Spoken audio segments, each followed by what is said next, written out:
Hi again, it's me, Louise. Last week we shared the news that the IT Lady will now become a charity to focus on our community work, and Peppermint IT will take over as our main technology company for customers. I was super excited.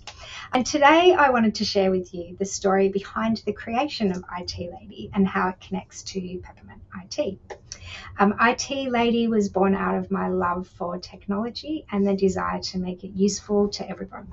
Whether you're tech savvy or just starting on your digital journey, I wanted to empower you to feel less intimidated by tech and find ways to optimize your business and your home life. So Peppermint IT is our new tech home, and it's named after my favorite tech remedy, a calming cup of tea and a biscuit. The idea is simple. When tech issues feel overwhelming, take a break. Sip some of your favorite tea and enjoy a biscuit.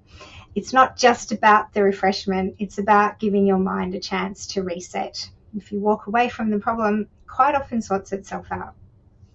Generally, technology really should enhance your life and not stress you out. And that's our goal here. If you have any tech questions or you need some support, feel free to reach out. And cheers to tech and tranquility.